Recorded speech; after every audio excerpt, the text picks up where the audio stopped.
If you're watching this video right now, then you've probably been thinking about buying one of these, an M1 Gimbal. Well, before I even get into this, let me just tell you right now, stop. Don't do it, at least not until after you've watched this video. See, DJI markets this as basically a swap-out gimbal. You use it to replace the camera that's on your Osmo handle right now and basically convert it into an Osmo Mobile. Now, I'm a fan of the Osmo series. I'm filming this on an Osmo Plus right now, which is why you don't see the handle on this right now, because the handle is busy being awesome. The trouble is, this doesn't work the way they say it does. When I installed this on my handle, nothing happened. Okay, it didn't matter if my phone was in there or not. When I powered it on, it just hung there dead. It didn't do anything at all. No reaction at all from the gimbal, no matter what I did. So I called DJI support, and surprisingly enough, I actually got a human to talk to me. And they told me why I needed to change the firmware in my Osmo handle. Well, it was kind of surprising because the firmware that I had on my handle then came out after the Osmo Mobile did. So if it was a swappable gimbal, shouldn't it work with that firmware?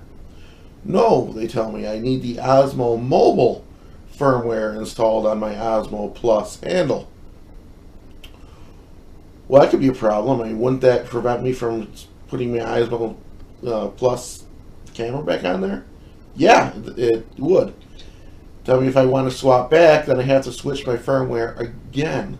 So what that means is every time you install this, you have to switch your firmware. So if you want to put this on your Osmo handle, change the firmware. Take it off, put your regular camera back on, change the firmware again, and so on and so on. Well, in addition to being really, really annoying, that's also potentially problematic, because every time you change out your firmware, there's a chance, albeit a slim one, but there is a chance that the install could go improperly and you won't be able to fix it. Basically, you'll brick your equipment and you'll have to send it back to DJI for repairs, and well, that's just always such a joy to do. So I wasn't exactly thrilled with learning that. See, the only reason I bought this was to use Active Track. Now, for whatever reason, Active Track does not work on the rest of the Osmo series. It only works on the Osmo Mobile, and of course, if you're using an M1 Gimbal. So I wouldn't really be using this that often. I'd just be using it for when I need an Active Track shot. So with how often I'd be swapping firmware, this just wasn't worth it. This is a paperweight.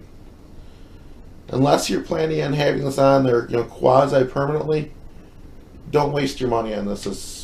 It's garbage. I mean, the firmware problem is just too much. Now, if you are planning on keeping this on there for a long period of time, then it's probably worth it to you, because that would allow you to use the Z-axis and the cable extension, which you, of course, can't do with the regular Osmo Mobile, which would make this fantastic. But if you're not planning on keeping this on there a lot, it's just not worth it. DJI, I mean, they dropped the ball on this one. This is don't buy this. It's a paperweight. I mean, you've been warned.